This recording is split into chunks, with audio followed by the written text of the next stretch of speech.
Bisi smiled as she held a cute little baby. Her 8 other children had gathered around to see their new sibling. It was another bouncing baby girl. Her husband had refused to come to the hospital when he heard that his wife had delivered another girl. He ignored that for days until the seventh day. That day, Bisi's husband sent her out of the house for birthing another girl after giving birth to 8 girl children. He chased her with a cutlass around the village despite the fact that she only gave birth days ago.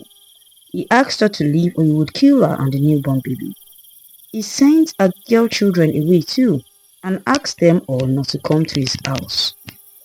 But as they all left, he remembered his farm work and ran after them. He asked the older children to stay to help him with his farm work while he instructed his wife to leave with the baby and the 2-year-old she had before having the baby. But Bisi refused. She called him a heartless man who only cares about himself and no one else. He also replied that he has a new wife now and she will be giving him a boy child very soon. Bisi asked her children to come with her as she headed to the car park. She met the driver of the bus and explained to him that she has half of the money for transporting her and her 9 kids. But the driver replied that he uses money to buy fuel and as such can't help her. Bisi sat at a corner of the park, not knowing what to do. She begged the people at the park to help her with some money to add to her transport fare, but no one was willing to help.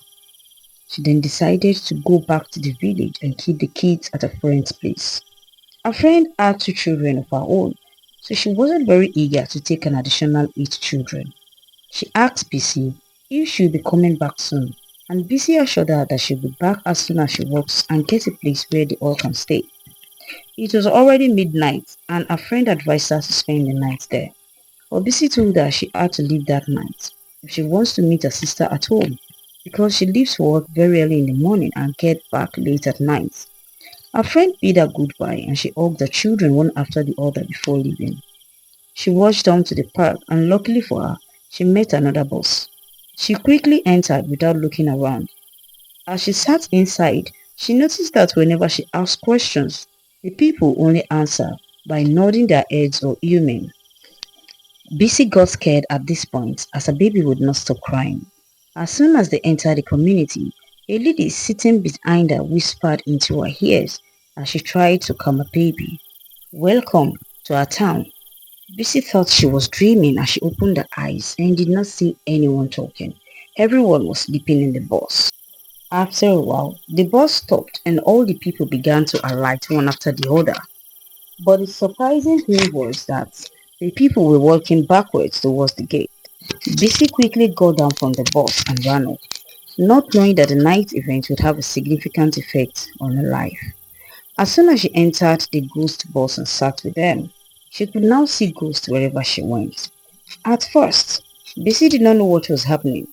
That night, as she held the little one in her arms, she came across different people along the way, but didn't know they were ghosts. She stopped a woman in her 30s who was crying, not knowing she was a ghost. She asked her what happened to her, and she revealed that she just had an accident the day before, and her family had already shared her properties amongst themselves.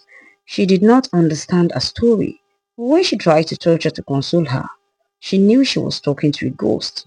The lady begged Bisi to take her in as she had nowhere to go, but Bisi also replied that she also doesn't have a place to stay. The lady walked away crying and Bisi quickly hastened her steps, scared that she might come back. Bisi walked for many distance but did not see any house around. She decided to take a rest under a big palm tree where she slept off. By the time she woke up in the morning, Bisi was shocked to find herself sitting in the middle of a large cemetery. Fear gripped her as she held the baby tight. She quickly got up and started walking. After walking for half an hour, she finally got to the entrance of the cemetery. She tried to open the gate but it was locked. She looked around and found the security guard sleeping inside a small room. She tapped him gently on the shoulder and asked him to open the gate. The security guard was scared. Who are you? Where did you come from? He asked, looking at her from head to toe. I think I took the wrong bus, Bisi replied, exhausted. The security guard asked her if she didn't talk to any of the ghosts, but she replied that she did. The man then replied that she would have to go for cleansing or else. She would continue to see ghosts wherever she went. Bisi didn't think much of what the security guard said. She told him to open the gate so she could find her way back as she was very tired. She took a bus back to the city where her sister lives and she explained her marriage problems to her. I always knew this day would come. I have told you to leave that man many times but you're too stubborn. Now see what he has done to you. What plan do you have now? Yejide asked as Bisi settled in. I really don't know. I'm just tired. Let me rest for a while. When Bisi woke up, it was already noon. She went to the sitting room and found her sister holding a baby. She signaled for her to sit beside her and she began to advise her. I have told you many times that you should only have the number of children you can confidently take care of. Why do you have to give birth to 9 children all because you want to give your husband a male child? Why? Sis, I know I've made a terrible mistake, but there is nothing I can do about it. Please, what job do you have for me? I need a job, please. I can't leave my kids there in the village. Their father is only interested in using them for his farm work, and I'm afraid he might find them at my friend's place one day. I have to work and get a place so I can bring them to the city. Oh, now you need a job. How many times have I told you to come do business with me here? But your excuse has always been, I don't want to leave my husband. Oh. I don't want him to marry another wife. I have to take care of my kids. What exactly is your problem? Now see what you've done to yourself. You're now a single mother of 9 kids with nothing to your name. You wasted a decade and a half of your life nursing children without improving yourself. Anyways, it is not too late. You can come sell at my shop until you have enough money to get a place for yourself. I hope you've learned your lesson this time and you won't go back to that ungrateful man. Thank you so much, sis, Bisi replied. I have definitely learned my lesson. Can you imagine my husband telling me he has gotten another woman pregnant? He wasn't even remorseful about it. Are girls not children? Anyways, there is no going back. I just need to bring my kids here because I'm very sure he won't take care of them. Especially now that he has someone who wants to give him a son. Can you imagine? So it is a new wife that would give him a male son, right? Anyways, let's wait and see. Mijide replied. They had lunch after discussing and Bisi felt much better. Bisi spoke to her sister about getting married again, but she shrugged it off. She recalled how she lost her 3 children in one day and how her husband left her after the event. It left her traumatized and she has vowed not to ever marry again. The next day, Bisi and her sister usually were at the market. Yedide asked Thrive Girls helping her sell different types of fabrics inside a big store. Bisi was surprised at the growth her sister had experienced within a short while of moving to the city, and she did not hide it. You've really done well for yourself, sis. I wish I'd listened to you many years ago. I would have become a boss like you. Yedide smiled as she replied, It's not too late, Bisi. At least you're here now. I just pray you don't run away. The two sisters laughed it off as Yedide showed her around. The girls at the shop took turns to help Bisi tend to her baby while she learned the ropes of the business from her sister. Her sister was showing her the price list of some products when she felt a strange presence. When Bisi looked up, she found one of the girls looking for her sister in white robes. She's backing the store and selling goods to her ghost friends. She kept watching them as they did business and fear gripped her. Each day asked her what was happening, but before she could speak, the ghost turned to look at her all at once and Bisi jumped up in fear. She pretended like she saw nothing, but the ghost moved closer to her. You can see us. Who are you, and how come you can see us? Lucy did not reply as she pretended like they weren't there. She continued what she was doing as the ghost whispered in her ears that if she wants to be successful like her sister, she has a way out for her. She asked her to meet her by the market square by 12 a.m. Unknown to BC, the ghost at the market give power to anyone who keeps to the end of the bargain. They give people wealth in exchange for something they hold dear. Bisi wanted to become successful at all means. She believes this was an opportunity for her to make it and prove to her husband that she can do better without him. By 12 a.m., Bisi was scared of going out.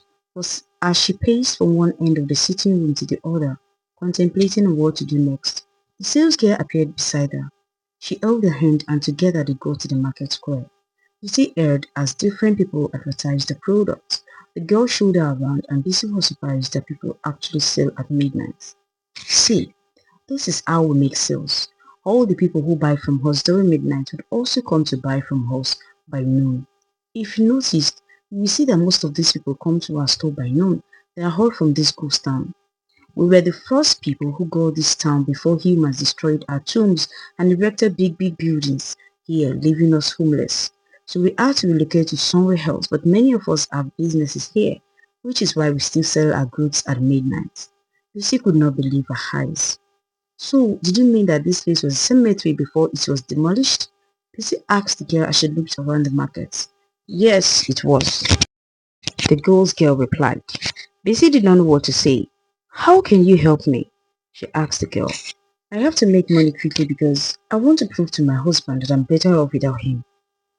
Well, all you have to do is come here by midnight and we can sell together. But how will I do that without my sister or anyone finding out? The girl gave her a small board which she asked her to always lick whenever she wants to leave the house. Once you lick it, nobody will see you as you leave your house. In fact, your sister will always see you on the bed sleeping. Lizzie thanked the girl and left.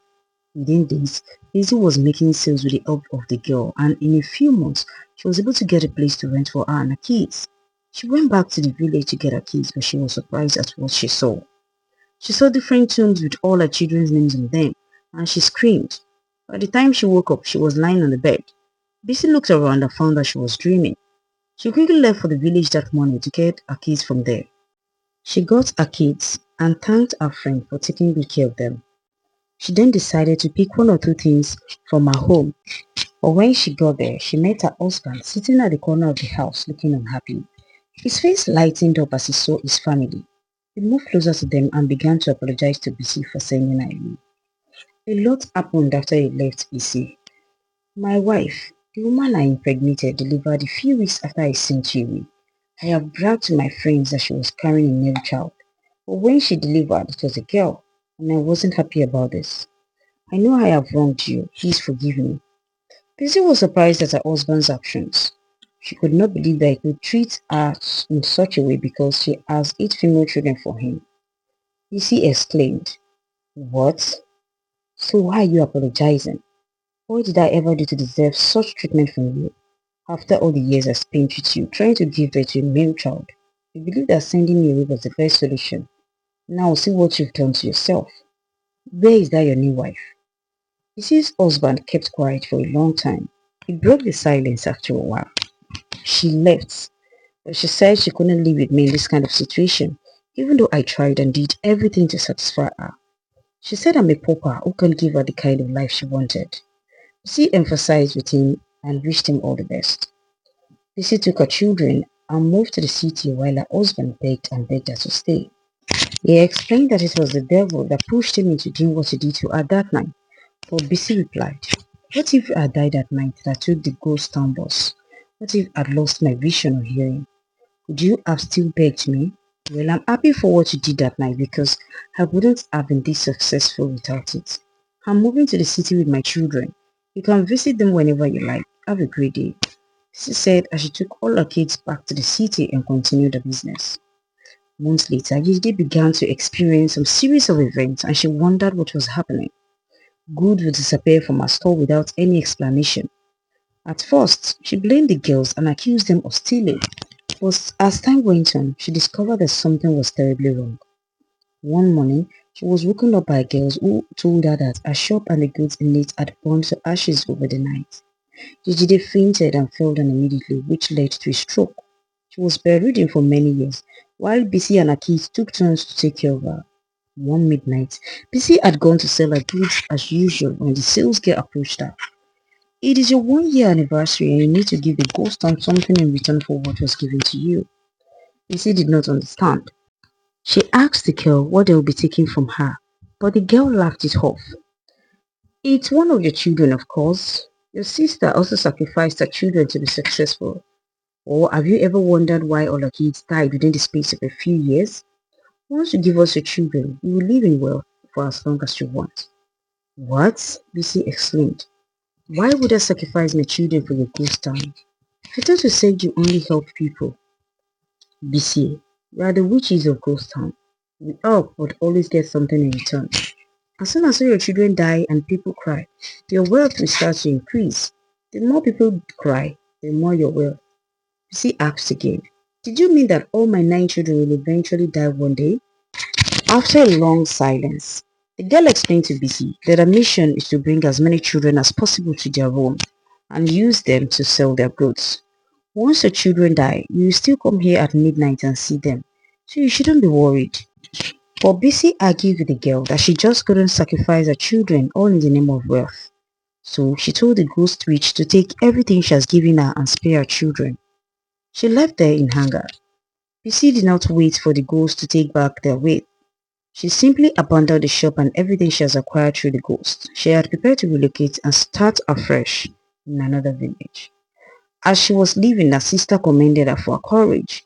She apologized for bringing her into the ghost town, but Bisi did not understand what was going on. I arranged a young woman for your husband and manipulated him into impregnating her, but he refused. So I got a love potion from a herbalist. I gave it to the girl and she used it to seduce him. He started misbehaving for this sole reason. Shijide asked for a cup of water as Bisi opened her mouth in shock. When you got here, the ghost girl told me that you're the perfect person to help me replace everything I was going to lose this year. The ghost witch only give wealth for 15 years, after which you'll be down with illness. I thought 15 years was a long time, but I was wrong. After sacrificing my kids, I wanted you to come here at all costs. I wanted to use your kids to replace and elongate my wealth and life, but I'm surprised that did not allow that. It shows how much you love your children. Please forgive me, Bisi. I knew I have wronged you. Bisi could not believe her ears. She asked Ijide why she killed her 3 innocent children, all because of her. But Ijide replied that it was greed that led her to it. Bisi quickly picked up her bags and asked her children to follow her. She went back to meet her husband and they reconciled. The couple lived happily ever after and lived their lives to the fullest. The moral of this story is that sometimes everything is not always as it seems. The people we trust can be the source of our problems and we may not even know it. Also, quick wealth doesn't last. The best form of wealth is that which is given by God. Thank you so much for watching.